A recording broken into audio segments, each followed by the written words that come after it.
खुद की तुलना किसी और से कभी भी ना करें, क्योंकि ईश्वर ने आपके जैसा किसी और को नहीं बनाया है।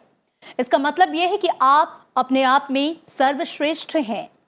आप सिर्फ अच्छे काम करते रहिए, चाहे लोग तारीफ करें या ना करें।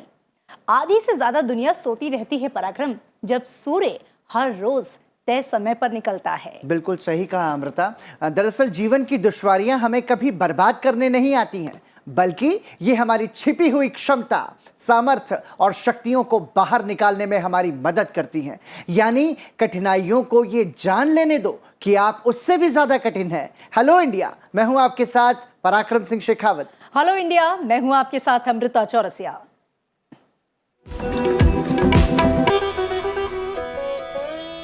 और आइए अमृता शुरुआत करते हैं। सबसे पहले जानते हैं हेलो इंडिया में आज क्या है खास। तो आज के हाइलाइट्स में आपको बताएंगे। सबसे पहले राष्ट्रीय, अंतर्राष्ट्रीय, राज्यवार खबरें देंगे, इसकी पूरी जानकारी। आज की गतिविधियों की बात करेंगे। आज है वर्ल्ड मिल्क डे। क्यों मनाया जाता है ये दिन, इसके बारे में बताएंगे। और इसके साथ ही हर रोज की तरह हम पलटेंगे इतिहास के पन्नों को, जानेंगे आज के दिन से जुड़ा इतिहास क्या कहता है। तो जुड़े रहिए अगले आधे घंटे हेलो इंडिया में मेरी और अमृता के साथ। और आइए शुरुआत करते हैं राष्ट्रीय खबरों के साथ।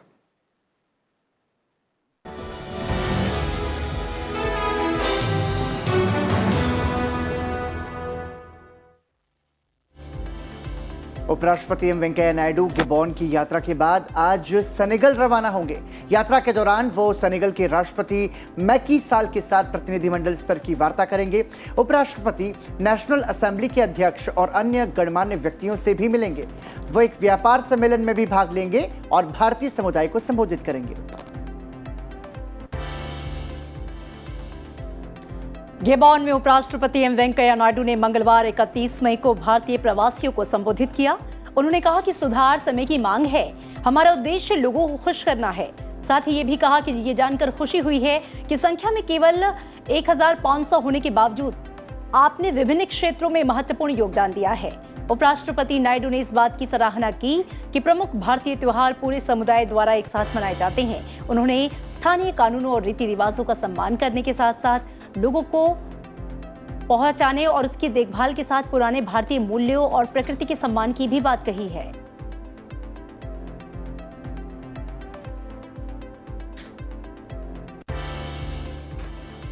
सिनेमा जगत से एक हैरान कर देने वाली खबर सामने आई है। मशहूर गायक केके का निधन हो गया है। गायक केके 53 साल की उम्र में उन्होंने अंतिम सांस ली। जानकारी के मुताबिक कोलकाता में एक कॉन्सर्ट करने गए थे, लेकिन कॉन्सर्ट के बाद अचानक से उनकी तबीयत बिगड़ी, जिसके बाद वो गिर पड़े और गायक की तबीयत खराब होने के बाद उन्हें तुरंत नज़दीकी अस्पताल ले जाया गया, जहां उन्हें डॉक्टरों ने मृत घोषित कर दिया। उपराष्ट्रपति, प्रधानमंत्री और लोकसभा अध्यक्ष ने ट्विटर पर शोक व्यक्त किया। 57 सीटों के लिए राज्यसभा चुनाव के लिए किए गए नामांकनों की आज जांच की जाएगी। राज्यसभा चुनाव में सबकी निगाहें राजस्थान और हरियाणा पर हैं। दोनों राज्यों की 6 सीटों के लिए 8 उम्मीदवार चुनाव मैदान में हैं। मीडिया जगत के दिग्गज सुभाष चंद्रा और कांग्रेस से रहे विनोद शर्मा के बेटे कार्तिकेय भाजपा के समर्थन से मैदान में उतरने से उनका जो मुकाबला है वो महत्वपूर्ण हो गया है। राजस्थान में नामांकन के अंतिम दिन सांसद सुभाष चंद्रा ने निर्दलीय नामांकन भरा, तो हरियाणा में कार्तिकेय शर्मा ने निर्दलीय नामांकन किया। राजस्थान में 4 सीटों के लिए चुनाव हो रहे हैं। कांग्रेस ने यहां पर रणदीप सुरजेवाला, मुकुल वासनिक और प्रमोद तिवारी को उम्मीदवार बनाया है। भाजपा ने पहली सूची में घनश्याम तिवारी को उम्मीदवार बनाने के बाद नामांकन के अंतिम दिन तीसरी सीट के लिए सुभाष चंद्रा को समर्थन देने का ऐलान किया है। भारतीय रक्षा मंत्रालय ने मंगलवार को सार्वजनिक क्षेत्र की कंपनी भारत डायनामिक्स लिमिटेड को एक्स्ट्रा MKI मिसाइल सिस्टम के निर्माण का कॉन्ट्रैक्ट दिया है। इस तकनीक की मिसाइलों को भारतीय वायुसेना और नौसेना के लिए काफ़ी महत्वपूर्ण माना जा रहा है, क्योंकि इन एयर टू एयर मिसाइलों को लड़ाकू विमानों के जरिए बिना दुश्मन के क्षेत्र में जाए ही उस पर दागा जा सकता है। यानी इनकी बियॉन्ड विजुअल रेंज BVR क्षमता इन्हें दुश्मन से सेना के लिए काफ़ी खतरनाक बनाती है।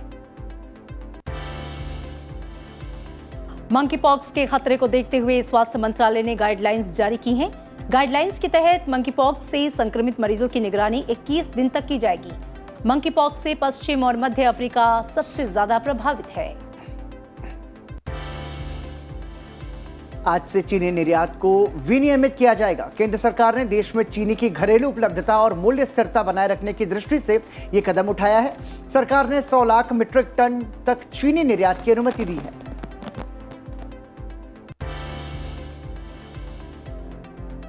और आपको बता दें कि स्टेट बैंक ऑफ इंडिया ने अपने home loan external benchmark lending rate को 40 बेसिस पॉइंट बढ़ाकर 7.05% कर दिया है, जबकि RLR 6.65% प्लस CRP होगा। बढ़ी हुई ब्याज दरें आज से प्रभावी होंगी और पहले EBLR 6.65% था, जबकि रेपो लिंक्ड लैंडिंग रेट 6.25% था, जिसका सीधा सा मतलब ये है कि 1 जून से SBI अपनी होम लोन की ब्याज दरों में बढ़ोतरी करने जा रहा है। और आइए राष्ट्रीय खबरों के बाद नजर राज्यवार सुर्खियों पर। राम जन्मभूमि पर बन रहे भव्य राम मंदिर के दिव्य गर्भगृह का निर्माण बुधवार से प्रारंभ हो जाएगा। मुख्यमंत्री योगी आदित्यनाथ गर्भगृह की प्रथम शिला रखेंगे। 5 अगस्त 2020 को प्रधानमंत्री नरेंद्र मोदी ने राम मंदिर के लिए भूमि पूजन किया था। मंदिर की नींव का काम पूरा हो चुका है और अब गर्भगृह निर्मित होने के साथ ही सांस्कृतिक अस्मिता के नवयुग का आरंभ होगा। जातिगत जनगणना को लेकर बिहार के मुख्यमंत्री नीतीश कुमार की अध्यक्षता में आज सर्वदलीय बैठक होगी। इसे लेकर सभी पार्टियों को बैठक में शामिल होने का निमंत्रण भेजा गया है। इस बैठक में राज्य स्तर पर जातीय जनगणना कैसे कराई जाए, इस पर चर्चा की जाएगी। राज्य में जाति आधारित जनगणना को लेकर लंबे समय से घमासान जारी था। इस बैठक में जाति आधारित जनगणना कैसे कराई जाए, इस पर चर्चा होगी। सभी दलों से राय मशविरा के बाद राज्य सरकार की ओर से जातिगत जनगणना शुरू की जाएगी। महाराष्ट्र राज्य सड़क परिवहन निगम द्वारा इलेक्ट्रिक बस शिवाई की शुरुआत आज से होगी। पुणे अहमदाबाद मार्ग पर होगी पहली इलेक्ट्रिक बस लॉन्च। आपको बता दें कि 1 जून 1948 को पुणे अहमदनगर रूट पर MSRTC की पहली बस सर्विस शुरू हुई थी। MSRTC डायमंड जुबली ईयर में प्रवेश कर रहा है और आज होने वाले इस आयोजन में 1 जून 1948 को पुणे अहमदनगर मार्ग पर चलने वाली पहली बस के कंडक्टर लक्ष्मण केवेठी MSRTC की पहली ई बस शिवाई को हरी झंडी दिखाएंगे। पंजाबी गायक और कांग्रेस नेता सिद्धू मूसेवाला हत्या के मामले में मंगलवार को पहली गिरफ्तारी हुई। उत्तराखंड से पकड़े गए मनप्रीत सिंह नाम के शख्स को अदालत के सामने पेश करने के बाद गिरफ्तार कर लिया गया। अब उसे 5 दिन के लिए पंजाब पुलिस के रिमांड पर भेज दिया गया है। उधर दिल्ली पुलिस ने भी कुख्यात गैंगस्टर लॉरेंस बिश्नोई को 5 दिन की रिमांड पर लिया है। जम्मू कश्मीर के कुलगाम जिले में आतंकियों ने प्रवासी कश्मीरी पंडित शिक्षिका की गोली मारकर हत्या कर दी है। रजनी बाला गोपालपुर में बतौर शिक्षिका तैनात थी। शिक्षिका की हत्या के बाद प्रधानमंत्री पैकेज के अंतर्गत तैनाती कश्मीर पंडित समुदाय के कर्मचारियों ने कहा है कि अगर उन्हें अगले 24 घंटे के भीतर सुरक्षित स्थानों पर नहीं भेजा गया तो वे बड़े पैमाने पर घाटी से पलायन करने को मजबूर होंगे। दिल्ली के स्वास्थ्य मंत्री सत्येंद्र जैन को मनी लॉन्ड्रिंग के एक मामले में 9 जून तक ईडी की हिरासत में भेज दिया गया है। प्रवर्तन निदेशालय ने कोर्ट से 14 जून तक हिरासत की मांग की थी। सत्येंद्र जैन को सोमवार को ईडी ने गिरफ्तार किया था। असम में सभी नदियों के खतरे के निशान से नीचे आने के साथ ही बाढ़ की स्थिति में सुधार आया है। हालांकि 6 जिलों में करीब 1.77 लाख से अधिक लोग अभी भी प्रभावित हैं। और इसी बीच राज्य के मुख्यमंत्री हेमंत बिस्वा शर्मा ने बैठक कर हालात का जायजा लिया है, साथ ही राहत और बचाव कार्य जारी रखने के निर्देश दिए हैं। केंद्रीय नागरिक उड्डयन मंत्री ज्योतिरादित्य सिंधिया ने मंगलवार को मध्य प्रदेश में जबलपुर से 2 उड़ानों की शुरुआत की। जबलपुर से नई शुरू की गई उड़ानों में दिल्ली जबलपुर भोपाल ग्वालियर सप्ताह में 3 दिन और दिल्ली जबलपुर बिलासपुर भोपाल सप्ताह में 4 दिन शामिल है। इस मौके पर उन्होंने कहा कि उड़ान योजना के तहत बीते 6 सालों में देश में 1 करोड़ 94 लाख उड़ानें संचालित की गई, जिसमें से 1 करोड़ से अधिक लोगों ने यात्रा की। उन्होंने ये भी कहा कि पिछले 10 महीनों में मध्य प्रदेश में उड़ानों की आवाजाही में 70% की वृद्धि हुई है। उत्तर प्रदेश सरकार ने विधायक निधि को बढ़ाकर 3 करोड़ से 5 करोड़ रुपए कर दिया है। मुख्यमंत्री योगी आदित्यनाथ ने कहा है कि सरकार पूरी मजबूती के साथ 25 करोड़ जनता के हितों के लिए पूरी तरह से प्रतिबद्धता जता रही है। गुजरात सरकार ने राज्य में मिट्टी के संरक्षण के लिए ईशा आउटरीच के साथ एक समझौता ज्ञापन पर हस्ताक्षर किए। मुख्यमंत्री भूपेंद्र पटेल और ईशा फाउंडेशन के संस्थापक सदगुरु की मौजूदगी में एमओयू पर हस्ताक्षर किए गए। नेशनल कॉन्फ्रेंस के अध्यक्ष फारूक अब्दुल्ला धन शोधन के एक मामले में पूछताछ के लिए प्रवर्तन निदेशालय के सामने पेश हुए। ये मामला जम्मू कश्मीर क्रिकेट एसोसिएशन में कथित आर्थिक अनियमितता से जुड़ा है। राजस्थान पुलिस प्रशिक्षण केंद्र के 82वें बैच और पुलिस ट्रेनिंग सेंटर के 37वें बैच का दीक्षांत समारोह सुल्तान सिंह स्टेडियम राजस्थान पुलिस प्रशिक्षण केंद्र जोधपुर में आयोजित किया गया। और राज्यवार खबरों के बाद आइए अब नजर डालते हैं अंतर्राष्ट्रीय समाचार पर। इजरायल के रक्षा मंत्री बेनी गेट्स दिल्ली आ चुके हैं। अपने भारतीय दौरे पर इजरायली रक्षा मंत्री भारत में अपने समकक्ष यानी कि रक्षा मंत्री राजनाथ सिंह से मुलाकात करेंगे। दोनों के बीच मुलाकात 2 जून को होगी।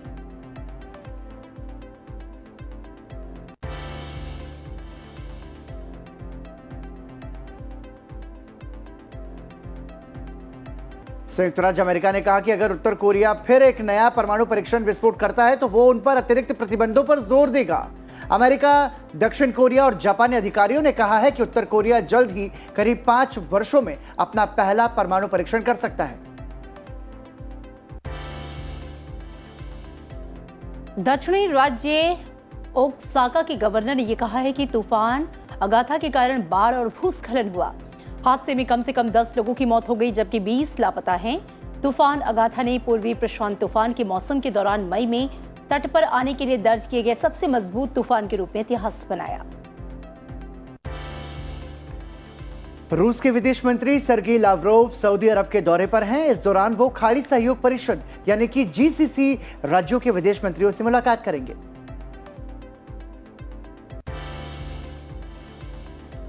ताइवान के एयर डिफेंस जोन में चीन ने दूसरी सबसे बड़ी घुसपैठ की है। ताइवान के रक्षा मंत्रालय ने यह बयान जारी किया है कि हमारे डिफेंस जोन में चीन 30 जेट्स के साथ घुस गया है। इसमें अधिकतर जेट्स युद्ध में इस्तेमाल किए जाते हैं और इस हालात को ध्यान में रखते हुए हमारे सैनिकों ने एयर मिसाइल सिस्टम तैनात कर दिया है। साथ ही 24 घंटे चीन की हरकतों पर नजर रखी जा रही है। शंघाई ने कोरोना संक्रमण पर प्रभावी रूप से अंकुश लगाने की घोषणा करते हुए अधिकांश इलाकों में लगे लॉकडाउन को हटाकर उन्हें फिर से खोलने का फैसला किया है। हालांकि शंघाई अभी किसी भी तरह की कोविड प्रतिबंधों पर ढील देने की मूड में नहीं है। वो 2 महीने के बाद ढील देते हुए लोगों को उनके घरों से बाहर निकलने देगा और देश पर आर्थिक तनाव को कम करेगा।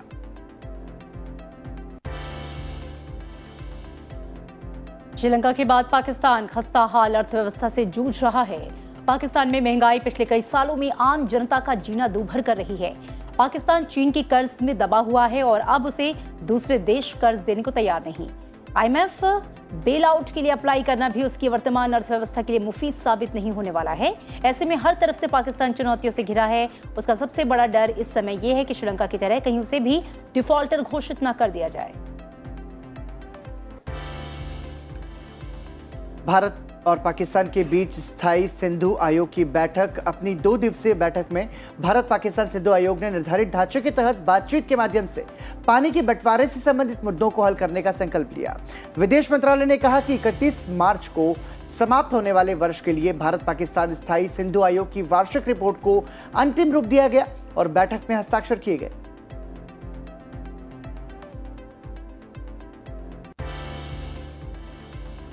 रूस यूक्रेन युद्ध के बीच एक बड़ी खबर सामने आई है। अमेरिका यूक्रेन की मदद के लिए मध्यम दूरी के रॉकेट सिस्टम भेजने की तैयारी कर रहा है और इसी बीच रूस के गज़प्रोम ने नीदरलैंड के खिलाफ कार्रवाई करते हुए गैस की आपूर्ति को निलंबित कर दिया है।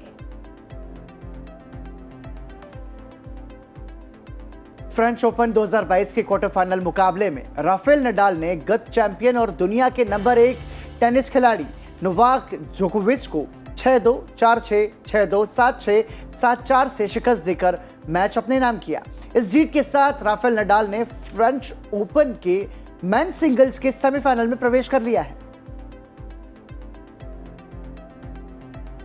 और आइए अब नजर डालते हैं आज की खास गतिविधियों पर। आपको बता दें आज 11 बजे केंद्रीय मंत्रिमंडल की बैठक होगी। साथ ही आपको बता दें कि आज राज्यसभा की परिवहन, पर्यटन और संस्कृति पर स्थायी समिति की बैठक संसद भवन परिसर में आयोजित की जाएगी। तो 11 बजे केंद्रीय मंत्रिमंडल की बैठक, उसके बाद राज्यसभा की परिवहन, पर्यटन और संस्कृति पर स्थायी समिति की बैठक आयोजित होगी। साथ ही केंद्रीय रेल मंत्री अश्विनी वैष्णव और बांग्लादेश के रेल मंत्री मोहम्मद नूरुल इस्लाम सुजान आज सुबह 9 बजे रेल भवन से वर्चुअली न्यू जलपाईगुड़ी ढाका छावनी मिताली एक्सप्रेस को हरी झंडी दिखाकर रवाना करेंगे।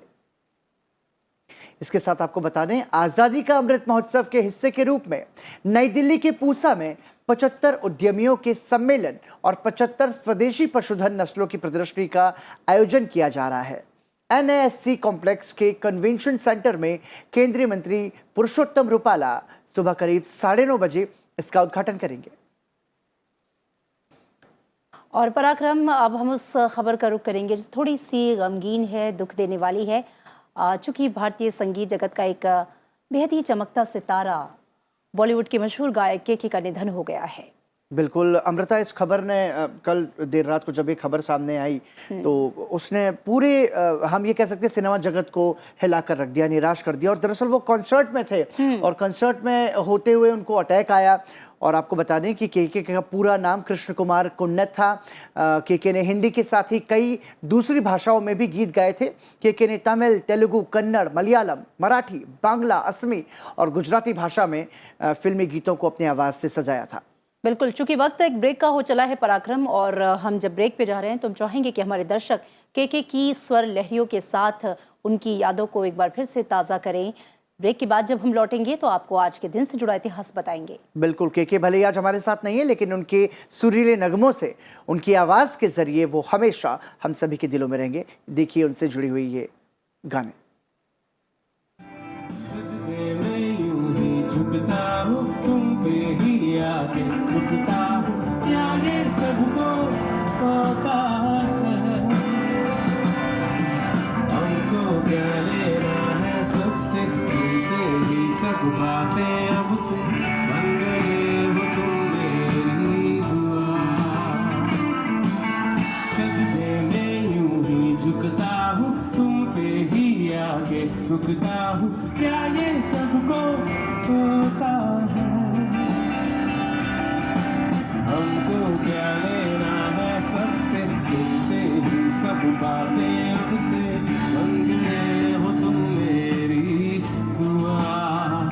खुदा जाने के मैं फिदा हूँ, खुदा जाने मैं मिट गया।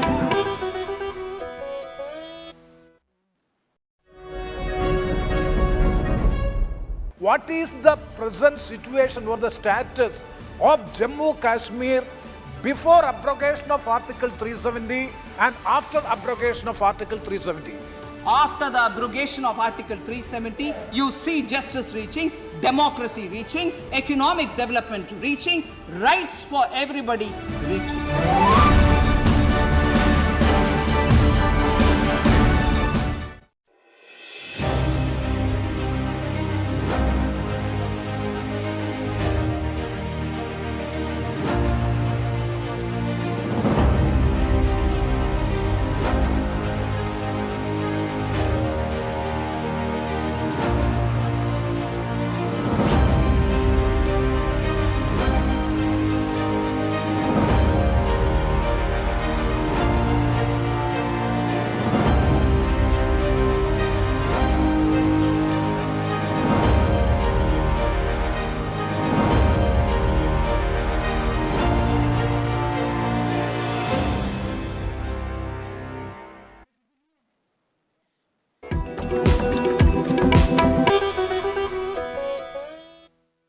हेलो इंडिया, ब्रेक के बाद एक बार फिर आपका स्वागत। और अमृता, अब आज की तारीख से जुड़े हुए इतिहास पर नजर डालते हैं। दर्शकों को बताते हैं कि आज इतिहास के पन्नों में क्या है खास। 1 जून वर्ष 1842 में सत्येंद्र नाथ टैगोर का जन्म कोलकाता में हुआ। वे भारतीय सिविल सेवा में उत्तीर्ण होने वाले पहले भारतीय थे। अपना प्रोबेशनरी प्रशिक्षण पूरा कर वर्ष 1864 में वे पहले भारतीय के तौर पर भारतीय सिविल सेवा में नियुक्त हुए। सत्येंद्रनाथ रविंद्रनाथ टैगोर के बड़े भाई थे। सत्येंद्रनाथ को बॉम्बे प्रेसिडेंसी में नियुक्त किया गया। लेखक, भाषाविद और समाज सुधारक सत्येंद्रनाथ ने अंग्रेजी शासन के दौरान भारतीय महिलाओं की दुर्दशा की मुक्ति के लिए अपनी आवाज बुलंद की। 1 जून वर्ष 1874 में ब्रिटिश ईस्ट इंडिया कंपनी को भंग किया गया। दिसंबर 1600 में ब्रिटिश ईस्ट इंडिया कंपनी की स्थापना हुई। ब्रिटेन की महारानी एलिजाबेथ प्रथम के शाही फरमान से इसे पंजीकृत किया गया। दक्षिण पूर्वी एशिया और खास तौर पर भारत के साथ व्यापार के लिए कंपनी की स्थापना हुई। इसे मसाले के व्यापार के लिए गठित किया गया। उस समय स्पेन और पुर्तगाल का इस व्यापार में एकाधिकार था। कुछ समय बाद कंपनी ने मसाले के अलावा कपास, रेशम, चाय, नील और अफीम के व्यापार का काम भी शुरू किया। समय के साथ ही इसने राजनीतिक गतिविधियों में हस्तक्षेप करना शुरू किया। इसने लंबे समय तक ब्रिटिश सरकार के एजेंट के तौर पर भारत में काम किया। वर्ष 1857 में भारतीय सेना के विद्रोह के बाद कंपनी को आंशिक रूप से भंग किया गया और वर्ष 1874 में पूरी तरह से इसे खत्म कर दिया गया। इसी के साथ ही अंग्रेजी हुकूमत ने भारत के संचालन का काम सीधा अपने हाथों में ले लिया।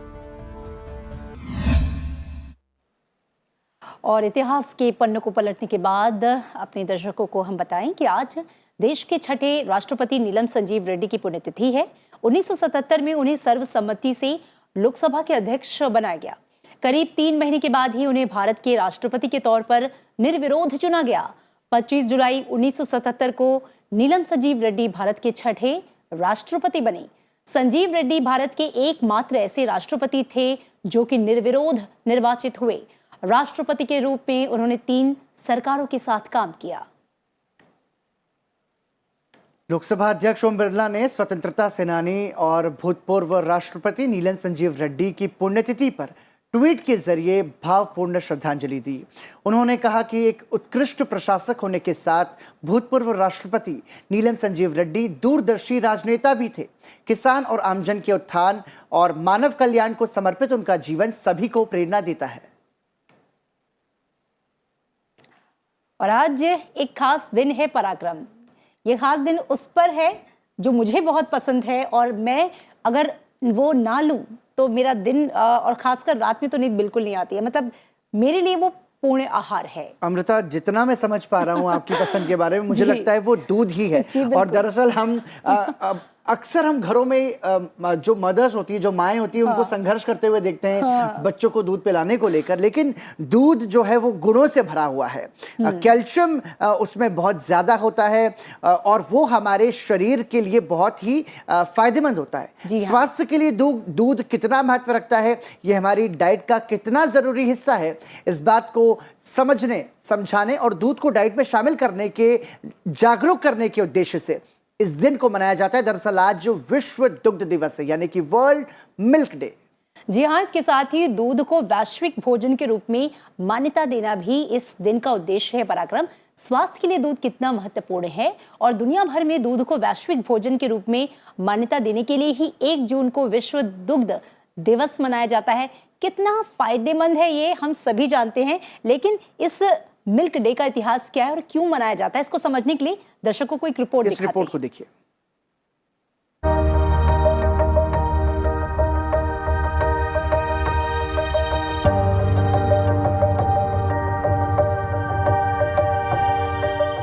संयुक्त राष्ट्र खाद्य और कृषि संगठन के द्वारा 1 जून को विश्व स्तर पर हर वर्ष मनाने के लिए विश्व दुग्ध दिवस की पहली बार स्थापना की गई। इसे 1 जून को मनाने के लिए चुना गया क्योंकि इस समय के दौरान बहुत सारे देशों के द्वारा विश्व दुग्ध दिवस पहले से ही मनाया जा रहा था। प्राकृतिक दूध के सभी पहलुओं के बारे में आम जनता की जागरूकता बढ़ाने के लिए इस दिवस को मनाया जाता है। इसकी स्वाभाविक उत्पत्ति, दूध का पोषण संबंधी महत्व और विभिन्न दूध उत्पाद सहित पूरे विश्व भर में इसका आर्थिक महत्व क्या होता है, इसीलिए इस दिवस को मनाया जाता है। विभिन्न उपभोक्ताओं और दूध उद्योग के कर्मचारियों के भाग लेने के द्वारा कई देशों मलेशिया, कोलंबिया, रोमानिया, जर्मनी, संयुक्त अरब अमीरात, अमेरिका आदि में इसे मनाने की शुरुआत की गई। दूध शरीर के लिए जरूरी सभी पोषक तत्वों का एक बहुत अच्छा स्रोत है जिसमें calcium, magnesium, zinc, phosphorus, iodine, iron, potassium, folates, vitamin A, vitamin D, riboflavin, vitamin B, vitamin B12, protein, स्वस्थ फैट सभी मौजूद होता है। ये बहुत ही ऊर्जा युक्त आहार है जो शरीर को तुरंत ऊर्जा उपलब्ध करवाता है, क्योंकि इसमें उच्च गुणवत्ता के प्रोटीन सहित आवश्यक और गैर आवश्यक अमीनो एसिड और फैटी एसिड मौजूद होते हैं। तो दूध के बहुत ज़्यादा फायदे हैं और हम उम्मीद करते हैं कि आज इस रिपोर्ट को देखने के बाद, और चूंकि विश्व दुग्ध दिवस भी है, तो अमृता ज़्यादा से ज़्यादा लोग दूध पिएं और सेहत बनाएं। और आज दूध की कोई स्पेशल डिश भी बनाए, क्योंकि आज इसका दिन है, तो सेलिब्रेट करना तो बनता है पराक्रम। बिल्कुल। और आइए अब आगे बढ़ते हैं, नजर डालते हैं संसद टीवी पर आज प्रसारित होने वाले खास कार्यक्रमों पर। शाम 7 बजे आप देखिए मुद्दा आपका, बड़ी बहस, और 7:30 बजे आप देख सकते हैं लोकतंत्र राउंड अप। रात 8 बजे संसद टीवी पर आप देख सकते हैं दिन भर की बड़ी घटनाओं पर आधारित हमारा हिंदी न्यूज बुलेटिन आज की खबर, और रात 8:30 बजे देखिए पर्सपेक्टिव। रात 9 बजे आप देख सकते हैं हमारा English news bulletin the news.